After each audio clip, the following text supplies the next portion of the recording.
O historiador Patrício Baticama nasceu em Angola e se especializou em História da Arte, Filosofia e Antropologia.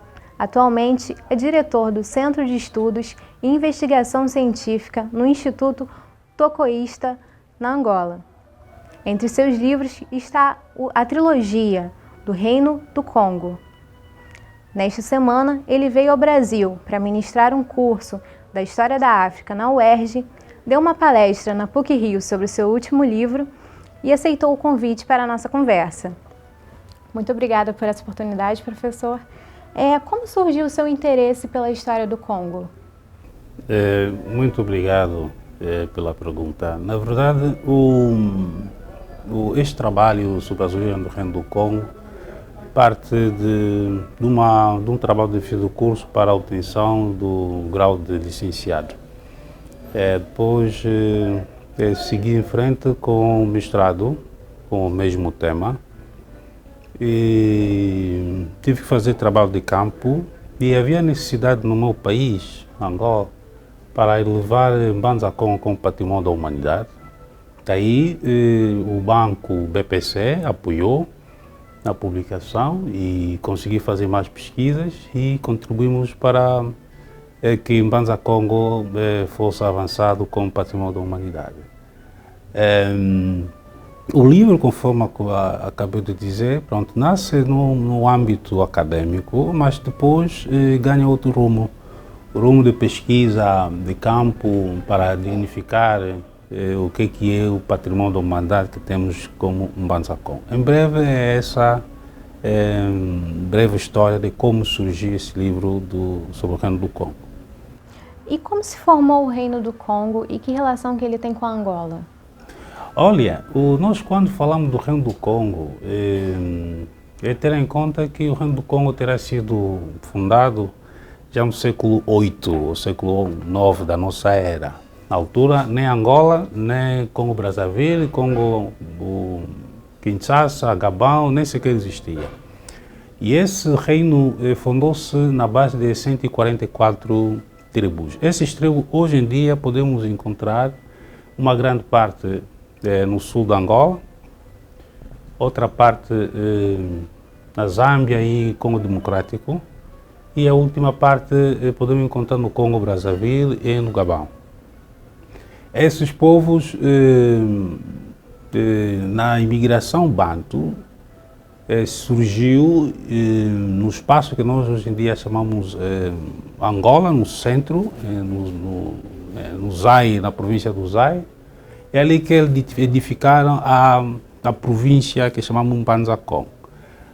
Mas, independentemente de Mbanza Congo ser uma província, ser um município dentro da província do Zaire e Zaire, província de Angola, quando falamos do Congo, é preciso ter em conta 3 países. Quatro países, desculpa. Gabão, Congo Democrático, Congo Brazzaville e Angola.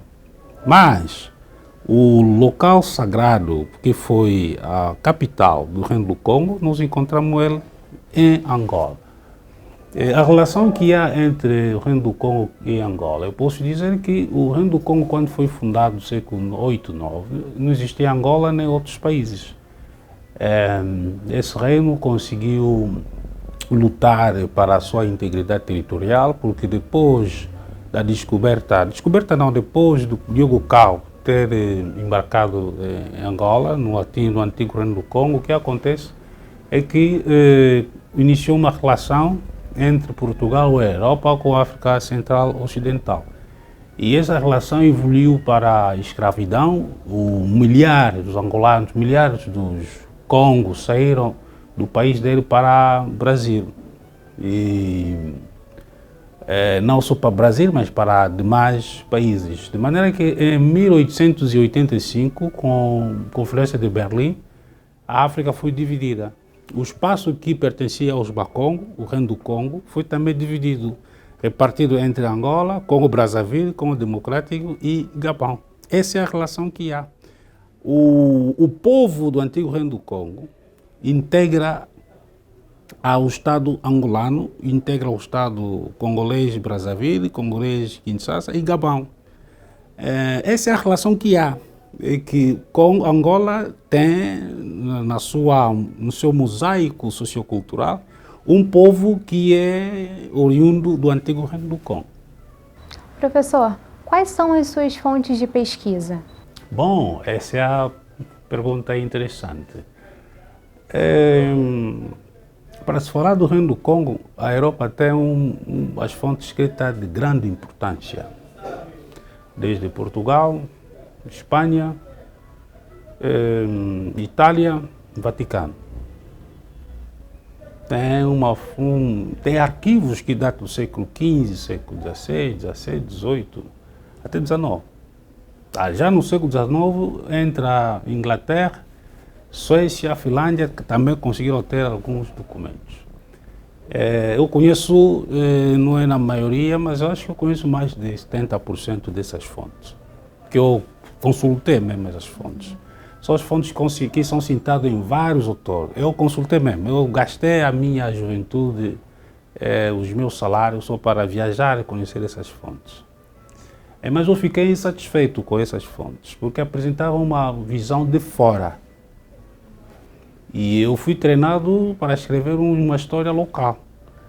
E fui treinado a comparar as fontes.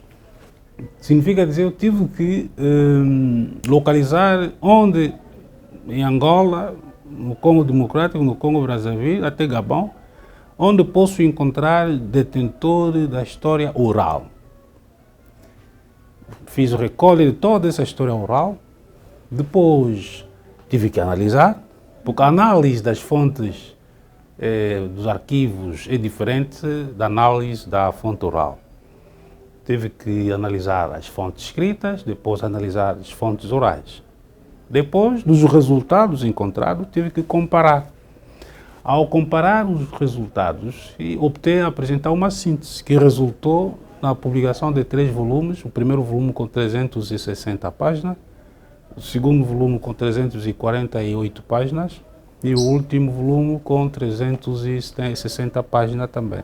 Mas não essa síntese não é na totalidade, porque ainda tenho o manuscrito por publicar. Tenho, por exemplo, outro resumo, coisas que não estão dentro daquilo que foi publicado. Tem cerca de 200 páginas que é preciso publicar, porque naquilo que já publiquei não estão lá. Essa é, na verdade, o desafio. E como o senhor chegou à conclusão de que havia democracia no Congo? Os documentos antigos indicam que o rei era eleito. Não é porque o meu filho, depois da minha morte, meu filho vai me suceder. Não. O rei era eleito. Eleito mesmo. E os documentos que nós temos, por exemplo, o manuscrito 1900 da Biblioteca de Florença, na Itália, a partir da página 86, desculpa, nos apresenta que, além de ser eleito, o comportamento político no antigo Reino do Congo convergia àquilo que os gregos chamam de democracia. São eles que apresentaram a primeira democracia. O que eu fiz? Eu fiz apenas ir buscar a democracia a partir da antropologia cultural, social, a partir da linguística, porque havia ministros. Esses poderes tinham nomes, ou ainda tem nome, porque esses nomes hoje em dia são linhagens. Essa é a forma que os Bakongo conservaram a história dele. Além dos poderes serem divididos, todo o poder, os 3 poderes, mas não são 5, mas eu citei apenas os 3 mais importantes. Além de ser dividido, o poder era partilhado. O poder era partilhado. Para qualquer decisão, que seja do poder executivo, era preciso a presença de todos os poderes para deliberar. Era partilhado e deliberativo. Agora, se nós definimos o poder, a democracia como poder do povo e para o povo, e que o demos é o povo elite, representante do povo etnos, claro, estamos perante a democracia no antigo Reino do Congo. A própria palavra Congo significa democracia. Sim. Significa assembleia, onde se toma decisões em conjunto. Sim. é uma assembleia. E o que é interessante é que temos muitas informações, as cartas entre os reis, o Papa, que indica de facto que o Reino do Congo tinha o poder, o sistema político era democrático. O que é que eu faço, na verdade, é apenas tentar mostrar que essa democracia veio de dentro, não veio de fora. Não é porque os portugueses ou os italianos que trouxeram, eles encontraram já isso. E esse poder que eu chamo de democracia está pode ser provado na antropologia cultural daquele povo. O uso e costume dela, a forma de tratar as questões. Por exemplo, quando há um óbito, a forma como os Bakongo tratam da situação é mesmo a democracia. Ninguém toma decisão, não, é coletivo. É na base de um grande debate. Um grande debate, por um lado. Agora, por outro lado, o que indica que havia democracia é a própria forma da eleição. Depois da morte do chefe, havia famílias cujas funções sociais era de escolher, de escolher os candidatos, fortes candidatos. Apresentava os candidatos. Depois de apresentar os candidatos acomodados, havia outro departamento que avalia quem são esses candidatos. Será que vale a pena? Será que reúne constitucionalmente as condições para ser candidato ou não? Depois de apurar os candidatos que reúnem condições, começava agora uma série de formação sobre a administração, sobre falar ao público, para a gestão pública. Havia todo esse tempo. Depois de terminar esse tempo, todos os candidatos eram apresentados no lumbo, avaliado para saber quem entre todos eles tem condições de dirigir. Os professores que lhe deram aula, porque havia professor de direito, é minha forma de exagerar, mas tem sentido. Havia professor de direito constitucional, havia professor de administração, havia pessoas que preparavam mesmo ele. Depois havia outros professores que faziam a fiscalização, precisava saber se entre os 50 candidatos, quais dos candidatos reúnem condições. Ainda que seja 5, 2 a reunir condições, você tem que escolher um. Desses todos os 50 que aprenderam durante todo o processo, para a candidatura e a apresentação da candidatura, não voltam como derrotados, não. Depois de escolher o eleito, eles fazem parte do governo do eleito. É bonito. É bonito. Agora, o senhor trabalha com a filosofia do etonismo, né? Qual a origem dela e o que ela pode nos ajudar a compreender? Não são os políticos que fazem paz. Não são. Quem faz paz são pessoas da arte, pessoas que fazem arte.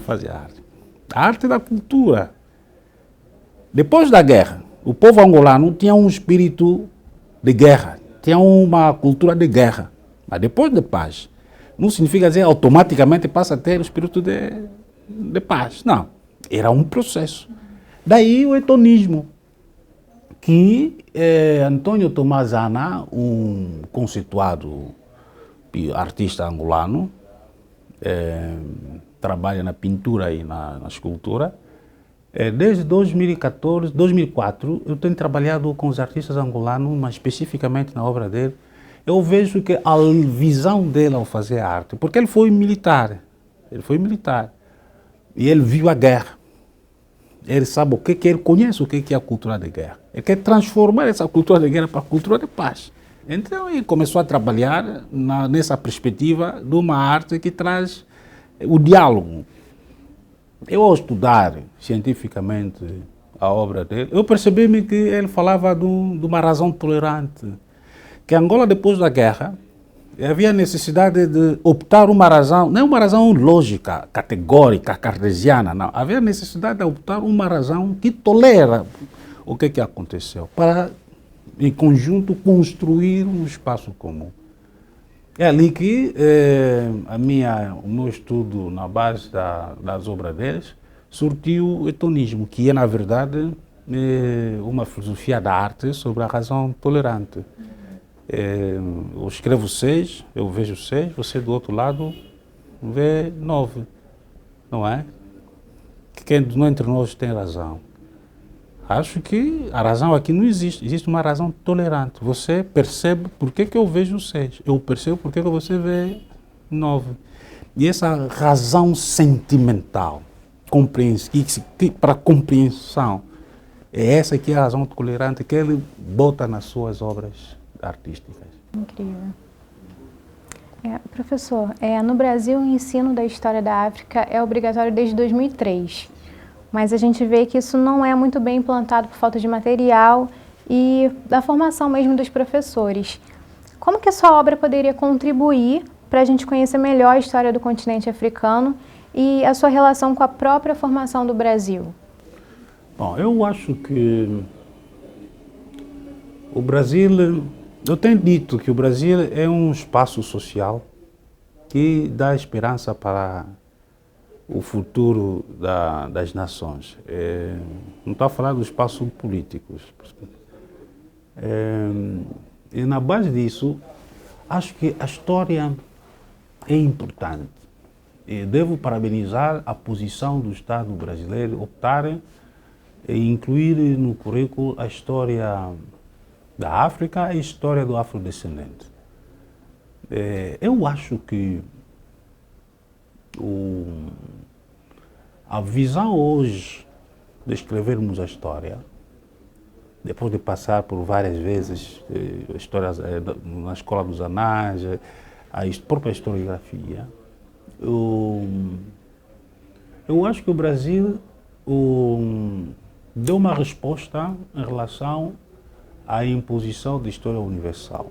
A história universal tinha o protagonismo de impor paradigmas ocidentais para se perceber uma história que não era ocidental, que ele dizia história universal. Estamos aqui nessa sala, o que acontecer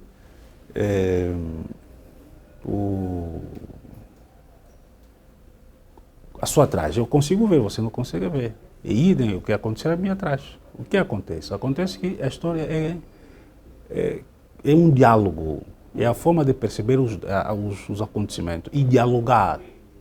E como esse diálogo deve funcionar. Claro, um diálogo metodológico. Imagina, eu falei das fontes, não é? Fonte escrita, fontes orais. Cada fonte tem uma metodologia de escrever. Agora, juntar essas fontes de metodologia para perceber o que aconteceu do meu lado e você vê também fazer a mesma coisa do meu lado, do teu lado, não é definitivo. O próximo passo será comparar. E há essa necessidade de comparar para construir um espaço da modernidade, do Estado-nação. O Brasil precisa, de fato, uma história que é comparada a várias histórias locais que se comparam. E daí que eu vejo o interesse das minhas obras. São milhares dos angolanos que saíram da Angola para aqui. Milhares. Dieudonné Richon fala de cerca de 13 milhões. Um livro dele de tráfico negreiro dos Congo, aqui no Brasil ou na América, fala de 13 milhões. O que estamos a ver é uma força humana para a transformação e desenvolvimento do Brasil. Daí há essa necessidade de autoria. Temos que estudar a história dos africanos, principalmente que vieram da Angola, dos Congo. E não são os Congo, Ambundo, Umbundo, que vieram mesmo da Angola. A minha obra tem 3 interesses. O primeiro é apresentar uma visão de história sobre o que existiu realmente em África, como forma de trazer diálogo, debate. Esse é o ponto. E ponto 2 é perceber, por outro lado, o valor cultural que nós encontramos aqui no Brasil, com várias manifestações socioculturais, como não só na língua portuguesa do Brasil, como na culinária, na ancestralidade aqui. E isso ajuda até os afro-brasileiros a encontrar um motivo de autoafirmação. Não como africano, mas perceber que nós somos brasileiros com essa tonalidade. Somos brasileiros com essa afirmação. Isso é importante. E o último é o desafio para a reinvenção do Brasil. O mundo hoje funciona na reinvenção. Estamos a reinventar. Eu tenho uma cultura que eu herdei dos meus pais. Tenho uma identidade, talvez, que eu próprio construí. E tenho uma personalidade que eu próprio constrói. Isso faz de mim uma pessoa livre com diversidade enquanto a percepção da existência. Agora, para viver com mais pessoas, milhões de pessoas que têm a mesma condição, claro, há essa necessidade de reinventar a nossa sociedade. Muito obrigada, professor. Eu que Foi um agradeço. prazer. Muito obrigado. Gabriela Rodrigues, para a TV PUC.